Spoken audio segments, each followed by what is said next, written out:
Rằm bên màu oanh cười lan lên lan cơ chăm ru mờ sắp mây qua ban co kia lan cha đây kia na mu sang mu trao sung bé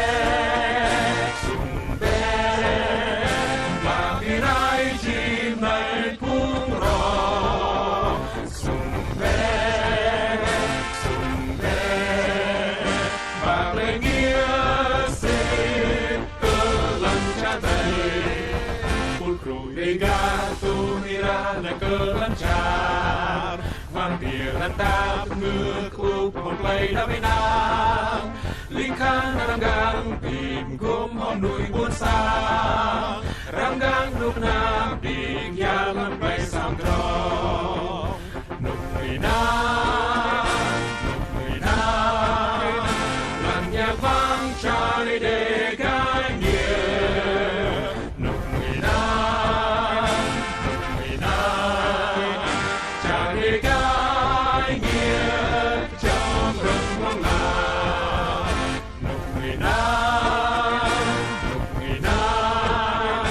lan nhạc vang cha đi để gai nghĩa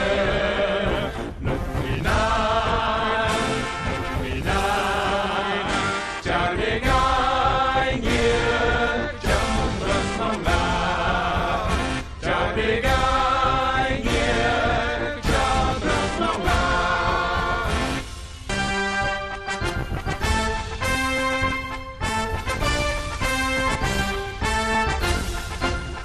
buồn cru đi ga xa ai làm răn lá vàng choang chừng rằm bên màu oanh cười lan lên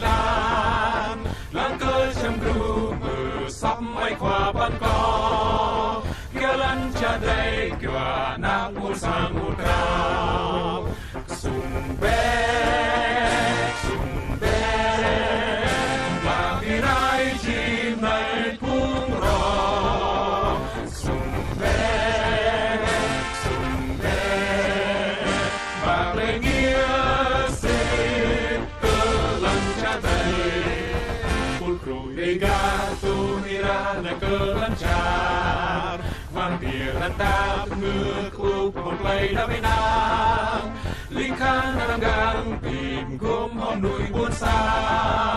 răng gang lúc nam định ya lan